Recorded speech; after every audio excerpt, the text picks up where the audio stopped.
எல்லாருக்கும் வணக்கம். இந்த வீடியோ பதிவு எதுக்குன்னா, ஒரு 2 முக்கியமான விஷயத்த உங்ககிட்ட தெளிவுபடுத்துறதுக்காக தான். ஒன்று இந்த திருச்சி கிழக்குன்னு போயிட்டு இருக்குல்ல, அதுக்காக. இன்னொன்று நான் ரீசெண்டாக அட்டன் பண்ண ப்ரெஸ் மீட்டில் ஒரு வார்த்தையை கான்ட்ரவர்சி ஆக்கிட்டாங்க. முதல்ல இந்த ப்ரெஸ் மீட்டை பற்றி பேசிடலாம். நான் ப்ரெஸ் மீட்டு கொடுத்துட்டு வந்துட்டேன். ஒரு விஷயத்த கான்ட்ரவர்சியாக மாற்றி அது தப்பாக 2-3 பேர் பேசுகிறேன்னொடனே நான் ட்வீட் போட்டுட்டேன். எழுத்துப்பூர்வமாக போட்டுட்டு, நான் ஏங்க மக்களை போய் அப்படி பேச போகிறேன், நான் ஏன் மக்களை போய் அப்படின்னு நினைக்க போகிறேன். தெரு நாயிலிருந்து வீடு வரைக்கும் புரிதலை பற்றி பேசணும்னு நினச்சேன். நான் பாட்டு ட்வீட் போட்டு எழுத்துப்பூர்வமாக போட்டுட்டு நான் ஷூட்டிங் போயிட்டேன். ஷூட்டிங் பண்ணிகிட்டே இருக்கோம். 2 நாளுக்கு அப்புறம் பார்த்தீங்கன்னா ஃப்ரெண்ட்ஸ் எல்லாம் ஃபோனு, நண்பா நீ இதுக்கு ஒரு வீடியோ போட்டால் நல்லாயிருக்கும், எல்லாம் தப்பாக புரிஞ்சிட்ருக்காங்க, ஒரு சிலர் இதை அட்வான்டேஜாக எடுத்துக்கின்னு உன்னை பற்றி தப்பாக பேசிகிட்டு இருக்காங்க அப்படின்னா, இப்போ அதான் ஒரு தடவை ட்வீட் போட்டுட்டான்ல, விட்டு நம்ம அதுக்கு போய் சும்மா பேசிகிட்டு இருக்கக்கூடாது. தப்பு நம்ம பண்ணால் பரவாயில்ல, நம்ம தான் பண்ணலையே அப்படின்னு விட்டாச்சு. அதுக்கப்புறம் என்னுடைய ட்ரஸ்ட் குழந்தைங்கள்லாம் ஃபோன் போட்டு, நம்ம படிக்க வச்ச குழந்தைங்க அங்கங்கே வேலை பண்ணிகிட்டு இருக்காங்கல்ல, அங்கிள் நீங்கள் இதுக்காக ஒரு வீடியோ போடுங்க ப்ளீஸ், இது ரொம்ப தப்பாக போய்ட்டுருக்கு அப்படின்லாம் பேசினாங்க. என்னடா இது எல்லாம் இப்படி சொல்கிறாங்களே அப்படின்னு பார்க்கும்போது, வீட்டுக்கு போனால் வீட்டில் அம்மாவும் அப்செட்டில் இருக்காங்க. இதுக்கு தான் நான் ஒன்று அரசியலுக்கு போவானு. நான் ஐயோ இது ரொம்ப தப்பாக இருக்குது போல். ஃப்ரெண்ட்ஸுங்கிட்ட எல்லாம் கேட்டு பார்த்தா, நம்ம சொன்ன எண்ணங்கள் வேறு, இவங்க தப்பாக பேசிகிட்டு இருக்காங்க, அதுவும் ரொம்ப தப்பாக இருக்குது அப்படின்னும் போது, எனக்கு ரொம்ப க்ளோஸான ஒரு பையன் ஒருத்தர் இருக்கார் என்னுடைய ட்ரஸ்ட்டில். அவர் பேர் ராஜகோபால். அவர் ஒரே ஃபோனில், அங்கிள் நீங்கள் இதுக்கு ஒரு ட்வீட் போட்டு ஆகணும், நீங்கள் அந்த ராஜகோபால் யாருன்னு நான் உங்களுக்கு இன்ட்ரடியூஸ் பண்ண போகிறேன். இது வரைக்கும் நான் பசங்களை டான்ஸ் ஆட வைக்கிறாருன்னு மேலோட்டமாக பார்த்துருக்கீங்க, பசங்களை படிக்க வச்சுருக்காங்கன்னு மேலோட்டமாக பார்த்துருக்கீங்க. அவங்க ஹாப்பியாக இருக்காங்க, இவங்க டான்ஸ் ஆடுறாங்க, இவங்களை படிக்க வைக்கிறாங்க, மாஸ்டர் பர்த்டே கேக் வெட்டுறாரு, இது மட்டும் தானே பார்த்துருக்கீங்க. ஒவ்வொரு வாழ்க்கையிலும் எவ்வளோ கஷ்டம் இருக்குது, அவங்கள நான் எவ்வளோ கஷ்டப்பட்டு வளர்த்தேன் அப்படின்றதெல்லாம் அப்போல்லாம் ரீல்லாம் இல்லை. இப்போ சொல்கிறேன், ஒரே ஒரு பையனுடைய அவர் எப்படி சேர்ந்தார், அவருடைய கஷ்டம் என்ன, நான் எவ்வளோ கஷ்டப்பட்டேன், அவர் இப்போ எந்த நிலைமையில் இருக்கார், எந்த நிலைமையில் இருந்தாலும் நான் அவர் எப்படி விடாமல் இருக்கேன்றதை அந்த பையனை இன்ட்ரடியூஸ் பண்ணுறவாங்க. இவர் பேர் தான் ராஜகோபால். இந்த வீடியோவில் பேசியே அவனுன்ற முடிவில் வந்திருக்காரு. இவர் நிறைய ஆசைப்பட மாட்டார், ஏதாவது ஆசைப்பட்டு கேட்டால் செஞ்சிடணும், எல்லாம் கொஞ்சம் கோவம் வர அவருக்கு. இவர் யாருன்னு முதல்ல நான் சொல்கிறேன். இவர் சேர்ந்தது 20 வருஷத்துக்கு முன்னாடி என்கிட்ட சேர்ந்தார். எப்படி தெரியுமா சேர்ந்தார்? நைட் நான் படுத்துட்டு இருக்கேன், ஒரு 11 மணிக்கு சொல்கிறாங்க, கீழே உங்கள் வீட்டு கீழே யாரோ ஒருத்தர் வெயிட் பண்ணுறாங்க சார், உங்களை பார்க்கணும் அப்படின்னு சொல்கிறாங்க. இல்லைங்க 11 மணி ஆயிடுச்சு, காலையில் வர சொல்லுங்க அப்படின்னு. ஒரு சிலர் படிப்புக்கு ஹெல்ப் கேட்டு வருவாங்க, இந்த ஆர்ட் ஆப்ரேஷன் ஹெல்ப் கேட்டு வருவாங்க அப்படின்னு நினச்சி, சரி படிப்புக்காக தான் வந்திருப்பாங்க நான் நினச்சிக்கிட்டு காலையில் வர சொல்லுங்கன்னு சொல்கிறேன். இல்லை அப்பா அம்மா இல்லை, யாருமே இல்லை, ஊர்லேருந்து உங்களை நம்பி வந்துட்டாராம், ஸோ உங்களை பார்க்கணுன்னு வெயிட் பண்ணுங்கிறார். கீழே போய் பார்த்ததும் தான். அப்போ இவர் கொஞ்சம் நடப்பார், நல்லா நடப்பார். கொஞ்சம்னா பெண்டாய் நடந்து போய் வர அளவுக்கு இவரால் முடியும். போய் பார்த்தா அப்படியே கண்ணில் அப்படியே தண்ணி, அப்படியே கலங்கி என்னை அப்படியே கட்டி பிடிச்சார் 20 வருஷத்துக்கு முன்னாடி இவர். ஸோ அந்த அணைப்பிலே எனக்கு ஃபீல் ஆச்சு, இது வலி உள்ளே ரொம்ப இருக்குது, அவருக்குள்ளே நிறைய வலி இருக்குதுன்னு என்னால் ஃபீல் பண்ண முடிஞ்சது. ஏடாக நானும் உட்காந்து கேட்டேன், இல்லை சார் எனக்கு அப்பாவும் இல்லை அம்மாவும் இல்லை யாரும் இல்லை, என்னால் கொஞ்சம் தான் நடக்க முடியும். எனக்கு நீங்கள் உங்களை பற்றி கேள்விப்பட்டேன் சார், நான் இங்கேயே உங்கள் கூடவே தங்கிக்கிறேன் சார், உங்களை பற்றிலாம் நான் படிச்சிருக்கேன் சார், எனக்கு அப்பாவா அம்மாவா இருந்து நீங்கள் என்னை பார்க்கணும் சார் அப்படின்னு. அந்த நைட் டைமு, அவருடைய பேகு, நடக்க முடியாத ஒரு சூழல் அப்படியே பார்த்து, அப்போ தான் நான் ஆரம்பித்து சின்ன குழந்தைங்க இருக்காங்க, பெரியவங்களை எப்படி சேர்த்துக்கிறது உள்ள, குழந்தைங்க கூட போய் எப்படி நம்ம இவங்களை மிக்ஸ் பண்ணுறது, இந்த டவுட்டெல்லாம் இருக்குது மைண்டில். இதெல்லாம் ஓடுது, எல்லாம் சின்ன பசங்களாக இருக்காங்க, இவர் பெரியவராக இருக்கார், எப்படி உள்ள இதெல்லாம் போயிட்டு இருக்கும்போது கூட யோசனை பண்ணிகிட்டே இருக்கேன். பட் எது நடந்தாலும் இல்லை, கடவுள் அமைச்சிருக்காரு, அவ்வளோதான், சேவையே கடவுள், வாங்கண்ணா பார்த்துக்கலாம் அப்படின்னு அவர் அப்படியே உள்ளே கூப்பிட்டு போய் ஃபஸ்ட் டைம் சாப்பாடு போடுறோம் வீட்டில். அந்த பசியில் அவர் சாப்பிட்டது அதெல்லாம் கூட இன்னும் கூட எனக்கு ஞாபகம் இருக்குது. அந்த பசியில் சாப்பிடும்போது கண் கலங்கிட்டே இருந்தார், அவ்வளோ பசியில் இருந்தார் அவர்.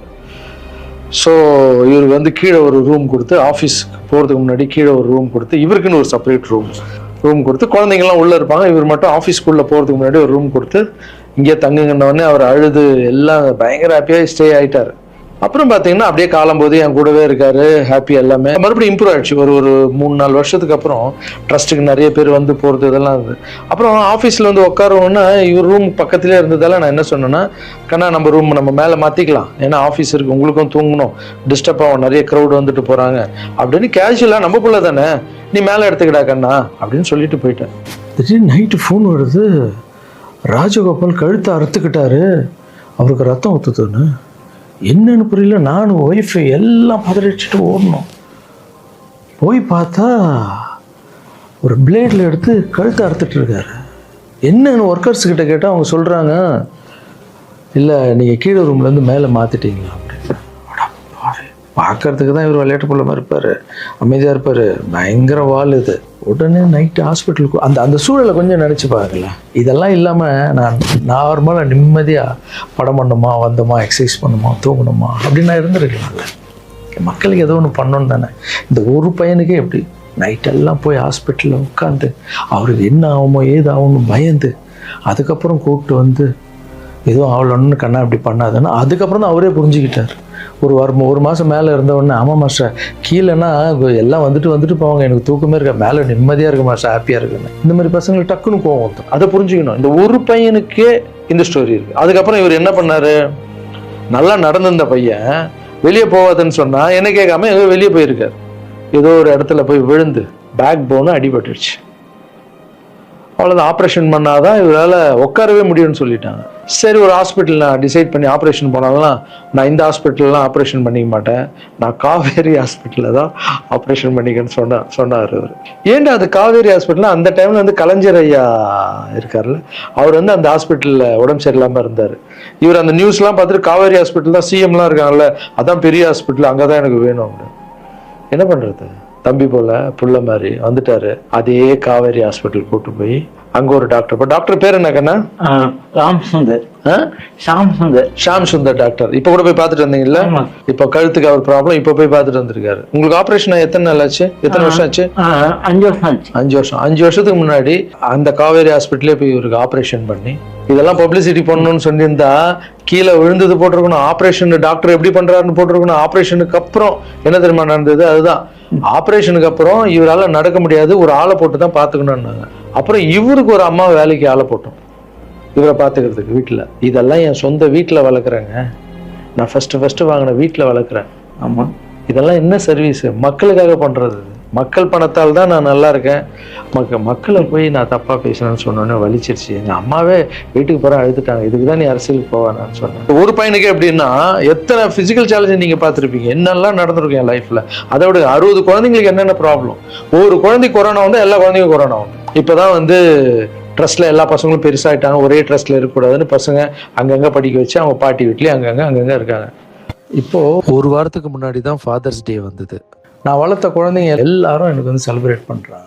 இன்னும் நம்ம இங்கே தானே வளர்ந்தோம், அப்பா தானே வளர்த்தாருன்னு என்னை பார்த்து இந்த பூச்செண்டு கொடுக்கும்போதெல்லாம் எனக்கு அவ்வளோ ஒரு சந்தோஷம். அதனுடைய அன்பு பார்த்தீங்கல்ல, யாருக்காவது கிடைக்குமா? ஸோ இதெல்லாம் மக்களுக்கு மேலே வச்சுட்டு இருக்க அன்பு மட்டும்தான். நீ பேசணுமா? என்ன பேச போற?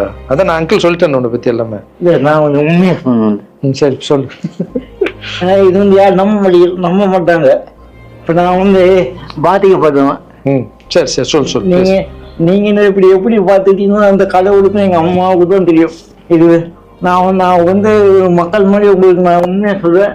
நான் கும்பிட அனைத்து கடவுள் மேலானே என்னை பெற்ற அம்மா மேலானே சொல்லுவேன். இந்த பின்னாடி நிற்காங்கல்ல, இவர் எங்கள் சார் மட்டும் இல்லை, எனக்கு அம்மா அப்பா எல்லாமே இவர் தான். எங்கள் அப்பா பெரிய கோடீஸ்வரர் அப்படின்னு என்னை வந்து நான் இப்படி வாழ்ந்துட்டேன் அப்படின்னு எங்கள் அம்மா என்னையும் அனாதையை விட்டுட்டாரு. எங்கள் அம்மா என்னை விட்டு போனதுக்கப்புறம் இந்த உலகத்தில் எப்படி வாழ போகிறோம் அப்படின்னு ரொம்ப தயக்கமாக இருக்கு. இது நீ ஃபீல் பண்ணக்கூடாதுன்னு நான் பேசினேன். இங்கெல்லாம் அதெல்லாம் இருக்கக்கூடாது, புரியுதா? இல்லை டே ஆமா, இதெல்லாம் அழக்கூடாது. நீ ஸ்டாப் பண்ணி பேச வேணாம், நீ பேச வேணாம். இல்லை, நான் பேசினா உனக்கு அடைக்கண்டா, தொண்டை அடிச்சுன்னா பிரச்சனை. என் உயிரை போனாலும் பரவாயில்ல, என்னை என் உயிருக்கு கொடுத்து நீங்க இப்போ எங்கள் அம்மா என்னை எப்படி 10 மாதம் சுமந்து பெற்றாங்களோ அது மாதிரி இப்போ நான் உயிரோட உங்க முன்னாடி இருக்கேன்னா இந்த இவர் கொடுத்த தைரியமும் இவர் கொடுத்த 10 லட்ச ரூபா செலவு பண்ணி தான் நான் இப்போ உட்காந்துருக்கேன். என்னோட தகுதிக்கு அவ்வளோ கூடிய ஹாஸ்பிட்டலில் நான் போய் ஆப்ரேஷன் பண்ணது கனவுக்குள்ள நினைக்க முடியாது. ஒருத்தங்க ஹாஸ்பிட்டலில் போய் சேர்க்கும் போது அவங்க சொந்த பந்தம் எல்லாரும் வந்து பார்ப்பாங்க, ஆனால் என்னையாரும் வந்து பார்க்கறதுக்கு ஆள் கிடையாது. ஆனால் என் மாஸ்டர் அந்த ஒரு கோலை கூட தெரியாம டெய்லி வந்து பார்ப்பாரு. போதும் உங்க பேர் ஆல்ரெடி கழுத்து வலியில இருக்க, ரொம்ப பேச எமோஷனல்லாம் டிஸ்டர்ப் ஆகும். உங்களை கிட்ட போய் சொல்றது இந்த உலகத்துக்கு நான் வந்து நீங்க எப்படி சொல்லி நான் போனா கூட பரவாயில்ல. ஏன்னா உங்களை எல்லாரையும் இந்த தப்பா பேசுறேன், எனக்கு ரொம்ப கஷ்டமா இருக்கு. சரி அதெல்லாம் புரிஞ்சுப்பாங்க கண்ணா, அதெல்லாம் மக்கள் தப்பா பேசல, தப்பா பேசுற மாதிரி பண்றாங்க. நான் சொந்த வீட்டை கூட எங்களுக்காக கொடுத்துட்டு ஒரு வாழை வீட்டுல போயிருந்தாரு. இந்த காலத்துல அப்படி யாருங்க செய்வா? இந்த ஒரு பையனுடைய வாழ்க்கையில எவ்வளோ கஷ்டங்க, எத்தனை குழந்தைங்க வளர்த்துருப்பேன், எவ்வளோ கஷ்டத்தை பார்த்துருப்பேன். எனக்கு ஒன்று பண்ணுங்க, எங்கள் அண்ணன் தப்பாக பேசியிருக்க மாட்டார், யார் என்ன தான் சொன்னாலும் அவர் இதை பண்ணியிருக்க மாட்டார்ன்ற சப்போர்ட் மட்டும் எனக்கு போதும். ஏன்னா எங்கள் அம்மாண்ட இவ்வளோ கெஞ்சி எத்தனை வருஷத்துக்கு அப்புறம் அம்மா ப்ளீஸ்மான்னு சொல்லி விஜய் சார் வந்ததால் ஒரு நம்பிக்கை வந்து அம்மா போன்னு சொன்னாங்க. இப்போது இந்த விஷயம் எப்போ ஸ்டார்ட் ஆச்சோ இந்த கான்ட்ரவர்சி, அப்போத்துலேருந்து அம்மா மறுபடியும் பார்த்தியா நான் இதான் சொன்னார். ஏன்னா அம்மாவுக்கு 70 வயசு ஆகிடுச்சு, பாவம் அவங்க சொல்லி புரிய வைக்க முடியாது. அம்மா ஒரு சிலர் தான் வீடியோ போடுறான், பொதுமக்களுக்கு ஒன்றுமே இல்லை நம்ப மாட்டாங்கன்னு சொன்னால் கூட அவங்களுக்கு ஒரு மாதிரி இருக்கும். வயசானவங்க இல்லை, அவங்க போய் எதுவும் பேச முடியாது. ஏன்னா நிறைய பேர் நான் பார்க்குறேன், இன்னும் எல்லாத்துக்கும் அம்மா அம்மா அம்மா அம்மான்னு. அம்மா தானே சார் எனக்கு, என்னோடய ஃபஸ்ட்டு ரசிகை எங்கள் அம்மா, ஃபஸ்ட்டு குரு, ஃபஸ்ட்டு டீச்சரு, அதுக்கப்புறம் என்னுடைய தெய்வம், என்னுடைய பெஸ்ட்டு ஃப்ரெண்டு, எல்லாமே என் வாழ்க்கையில் தாய் தாங்க. தாய் இல்லைன்னா நான் இல்லவே இல்லைங்க, நான் மட்டும் இல்லைங்க, இந்த உலகத்தில் யாருமே இல்லை. என் தாயுடைய ஆசீர்வாதம்லாம் நான் வந்து இருக்க முடியாது. நான் பேசினா தாயின்னு வரும், அது வரலன்னா தான் தப்பு. நீங்கள் என்ன எல்லாத்துக்கும் தாய் தாய் தாய், நான் அப்படி தான். அப்புறம் இன்னொரு வார்த்தை கூட கேட்குறீங்க, ஏன் வர்றதுன்னா வர வேண்டியதானே, ஏன் மக்கள்கிட்ட போய் கேட்கணும்? மக்கள் திருப்பி மகிழ்ச்சியும் திருப்பின்ட்டு இருக்குல்ல. மற்றவங்களாம் கேட்க மாட்டாங்க, வந்துடுவாங்க. நான் மற்றவங்க கேட்க மாட்டாங்க, நான் கேட்பேன். என் சொந்தத்தை எல்லாரையும் கேட்குறேன், அதுமாரி மக்கள்கிட்ட ஒரு வார்த்தை கேட்டால் என்ன தப்பு? ஏன்னா அவங்க தான் என்னை வாழ வச்சாங்க, அவங்க தான். ஒரு வேளை வந்து எல்லாரும் சொன்னால் நீ அரசியலுக்கு வராத, ட்ரஸ்ட் விஷயமே போதும்னு ஒரு வேளை அவங்க நினச்சிருந்தா கேட்குறதுல என்ன தப்பு? அவங்களுக்கு மரியாதை கொடுக்குறதுல என்ன தப்பு? இனிமேல் நான் கேட்டு தான் பண்ணுவேன். 4 பேருக்கு சாப்பாடு போட்டால் அரசியலுக்கு வந்துடலாமா? மாற்றுத்திறனாளிக்கு 2 பேருக்கு டான்ஸ் சொல்லி கொடுத்துட்டா அரசியலுக்கு வந்துடலாமா அப்படின்னு கேட்குறீங்க. நான் 4 பேருக்கு சாப்பாடெல்லாம் போடலாங்க. பார்த்தீங்கல்ல, ஒருத்தருடைய லைஃபையே வளர்த்து எடுக்கிறேங்க, ரொம்ப கஷ்டம். எல்லாரும் அரசியலுக்கு நான் வந்த அப்புறம் இதை பண்ணுறேன் அதை பண்ணுறேன்னு சொல்லுவாங்க, ஆனால் நான் பண்ணிட்டு வரேன்னு சொல்கிறேன், இன்னும் வரேன்னு கூட சொல்லல. அதுக்குள்ளே அப்படி பேசாதீங்க. 4 பேருக்கு சாப்பாடு போட்டு அரசியலுக்கு வந்துடுறேன். நான் என்னுடைய கஷ்டம் ரொம்ப பெரிய கஷ்டங்க, ரொம்ப வலி இருக்குது எனக்குள்ள. நான் நிஜமாக உழைச்சிருக்கேன். இதெல்லாம் கேட்கும்போது மனசுக்கு ரொம்ப கஷ்டமாக இருக்குது. முன்னாடி ஏதோ பேசிட்டீங்க, இந்த வீடியோ பார்த்தீங்களா, இப்போவாது என் கஷ்டம் புரிஞ்சிருக்கும். இனிமேல் அப்படி யாரும் தப்பாக பேசாதீங்க. இந்த திருச்சி கிழக்கு தொகுதி, ஸோ நிறைய பேர் இடத்துல பார்த்தீங்கன்னா திருச்சி தொகுதியில் எல்லாரும் சும்மா நிற்கிறாரு. நிறைய பேர் அண்ணா நீங்கள் வாங்கண்ணா, நீங்கள் வந்தால் நாங்கள் ஓட் போடுறோண்ணா, வெல்கம்ண்ணா, இதெல்லாம் சொல்கிறீங்க. நான் ஷூட்டிங் போகிற இடத்துல நான் ஏதாவது ஆஃபீஸ் போனால் கூட வாங்க எம்எல்ஏ சார் திருச்சி தொகுதியில் நிற்கிறீங்களா, எல்லாரும் சந்தோஷமாக கூப்பிட்டீங்க, அன்பாக கூப்பிட்டீங்க. உங்கள் அன்புக்கு எல்லாருக்கும் நன்றி. பட் அது எது தர்மம்னு ஒன்று இருக்குல்ல, என் மனசில் இருக்குதான் நான் இன்றைக்கி சொல்லிடுறேன். நான் திருச்சி தொகுதியில் நான் வந்து நிற்கணுமா? இல்லை விஜய் சார் எப்போது ஹீரோ ஆனாரோ அப்போத்துலேருந்து ஒருத்தர் போஸ்ட் ஓட்டியிருப்பார்ல, அதுக்கப்புறம் அவர் அரசியல் ஸ்டார்ட் பண்ண அப்புறம் அந்த அரசியலுக்காக உழைச்சிருப்பாங்கல்ல, அவர் ஆரம்ப ஸ்டேஜ்லேருந்து வந்தவங்களாம் இருப்பாங்க, அவங்க வரணுமா நான் வரணுமா? விஜய் சார் வீட்டில் இன்னும் எத்தனை பேர் திருச்சிக்காக வெயிட் பண்ணிகிட்டு இருக்காங்களோ நம்மளுக்கு என்ன தெரியும்? அது விஜய் சார் டிசைட் பண்ணணும். விஜய் சார் யார் நிற்க வைக்கிறாங்களோ யார் வேணாலும் ஜெயிப்பாங்க. ஏன்னா விஜய் சார் முகத்துக்கு தானே ஓட்டு விடுது. ஸோ அந்த இடத்துல போய் நான் போய் நிற்கிறதுன்றது அது தர்மமே இல்லைல்ல. யாரோ ஒருத்தர் விதை போடுவாங்க, அங்கே செடி முளைக்கும், அதுக்கு வேலி கட்டுவாங்க, அதை பாதுகாப்பாங்க. ஒரு மரம் ஒன்று வரும், அந்த மரத்தில் ஒரு பழம் வரும், அந்த பழத்தை நான் எடுத்து சாப்பிட்ணுமா, விதை போட்டவங்க சாப்பிட்ணுமா? ஒரு வேளை நம்ம போய் சேரணுன்னா எப்படி தான் சேரணும்? ஃபஸ்ட்டு உறுப்பினராக போய் சேரணும். உறுப்பினராக சேர்ந்து அந்த கட்சிக்காக 3 வருஷம் உழைக்கணும், 4 வருஷம் உழைக்கணும். கட்சியுடைய எல்லா நலத்திட்டங்களையும் எத்தனை போய் வெளியே சொல்லணும். கடமை செய் பலனை எதிர்பார்க்காதன்றது தான் என்னுடைய கோட்டை. உழைக்கணும். அப்புறம் கட்சி மேலிடம் பார்த்து சிஎம் பார்த்து நல்லா உழைக்கிறாங்க ஒரு போஸ்ட்டு கொடுத்தா அந்த போஸ்ட்டில் நம்ம இருந்து என்ன பண்ணணுமோ அதை பண்ணணும். அது தர்மம். நான் ஃபஸ்ட்டு என்னுடைய நிலைப்பாடை சொல்கிறேன். நான் எதுக்கு அரசியல் வந்திருக்கேன், ஏன் வந்திருக்கேன், யார் கூட போக போகிறேன் அப்படின்றத இன்ஃபார்ம் பண்ணுறேன். ஒரே ஒரு விஷயம் அவர்கிட்ட ஹெல்ப் கேட்க போகிறேன், எனக்காக இல்லை. எப்படி நம்ம ஹெல்ப் கேட்க போகிறேன்? கலைஞர் ஐயா இருந்தார், அவர் இருக்கும்போது நான் ஒரு சில குழந்தைங்கிட்ட ஆப்ரேஷனுக்கெல்லாம் ஹெல்ப் கேட்டேன், அவரும் பண்ணார். அதுக்கப்புறம் உதயநிதி ஸ்டாலின் சார், அவர்கிட்ட இப்போ தான் லேட்டஸ்ட்டாக ஒரு 2 மாதத்துக்கு முன்னாடி என்னுடைய மாற்றுத்திறனாளி பசங்க மல்லர் கம்பம் கற்றுக்கிட்டாங்க. மல்லர் கம்பம்னா ஒரு கட்டையை வச்சுட்டு அதுக்குள்ளே டான்ஸ் ஆடுறது கஷ்டப்பட்டு கற்றுக்கிட்டாங்க. அவங்களுக்கு ஷோஸ் எல்லாம் வேணும்னு அவர் நம்பர் என்கிட்ட இல்லை, கேட்டு வாங்கி ஒரு வீடியோ அனுப்பிவிட்டேன், அவ்வளோதான். அவர் என்ன பண்ணாருன்னா ஸ்டாலின் சார் சிஎம் சாருக்கு இதை அனுப்பி கேட்டு ஒரு வாரத்தில் சிஎம் சார் முன்னாடி ஆட வச்சுட்டாங்க. ஸோ அவங்கெல்லாம் அப்படி பண்ணியிருக்காங்க. அப்புறம் அன்புமணி ராமதாஸ் சார் பண்ணியிருக்காரு. நிறைய குழந்தைங்க ஆப்ரேஷன், அவர் ஹெல்த் மினிஸ்டராக இருக்கும்போது, நீங்களே நடிகராக இருக்கும்போது நான் ஒரு குழந்தைய கூப்பிட்டு வந்தேன், நீங்களே உங்கள் சொந்த காசை போட்டு ஆப்ரேஷன் பண்ணி அந்த குழந்தைய காப்பாற்றி கொடு. நடிகராக இருக்கும்போதே ஒரு குழந்தைய காப்பாற்றிங்க, இப்போ சிஎம் ஆகிட்டீங்க, தைரியமாக வந்து உரிமையோடு கேட்பேன், ஒரு 1000 குழந்தைக்கு பண்ணு. 1000 என்ன, நீங்கள் நினச்சா என்ன வேணால் பண்ணலாம் உங்கள் மினிஸ்டர்ஸ் கிட்ட சொல்லி. அது உரிமையோடு வந்து நான் போய் கேட்குறதில்ல, நியாயம் இருக்குது. அது சிஎம் பண்ணும்போது அதை வெளியே வந்து சிஎம் எனக்காக என் நண்பர் வந்து இத்தனை ஆப்ரேஷன் பண்ணார், இத்தனை குழந்தைங்க இந்த ஹெல்ப் பண்ணாருன்னு அப்போ பெருமையாக சொல்லிக்கலாம். நம்ம அதுக்குன்னு ஃபீல் பண்ணுறாதீங்க, அண்ணன் அரசியலுக்கு வரமாட்டார் போல். திருச்சி கிழக்கில் தான் நிற்கலன்னு சொன்னேன், அதுதான் தர்மம் இல்லைன்னு சொன்னேன், வேற எங்கேயும் நிற்கலன்னு சொல்லலை. நிற்போம் பொறுமையாக, அடி மேலே அடி எடுத்து வச்சு. அவசரப்பட்டு என்ன இது சீக்கிரம் வாங்கலாம் அப்படின்னு சொல்கிறேன். என்ன காய்கறி கடையாக போய் வாங்குறதுக்கு?